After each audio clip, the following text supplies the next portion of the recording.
Саламатсыңарбы балдар. Силер менен бүгүн биз класстан тышкаркы окуу сабагын өтөбүз.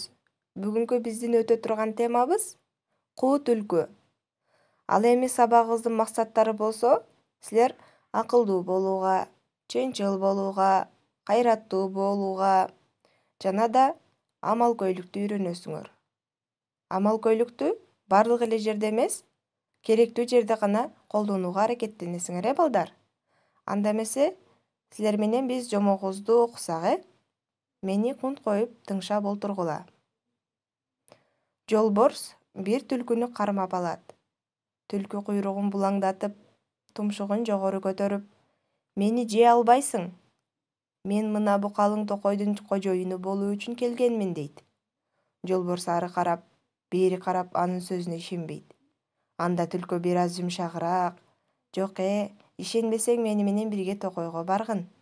Андагы бардык айманаттардын менден кандай коркко тургандыктарын өз көзүң менен көрөсүң" дейт. "Көрсө көрөйүнчү" деген жолборс түлкүнү ээрчип жөнөйт. Түлкү анын алдына түшүп алып, абайлап жүрүп отурат. Жолборсту көргөн айбанаттардын жүрөктөрү түшүп, туш-тушка качып, бир заматта жым-жым жок болушат. Канаттуу куштар уяларынан уча качышат. "Мына, Жоке, менден коркпой турган эч ким жок. Эч ким жок экендигине эми көзүң жеттиби?" деп жолборско карай түшөт. Түлкү: "Чындыгында сен абдан барктуу экенсиң. Айбанаттардын баары сыйлап, абдан коркушат тура.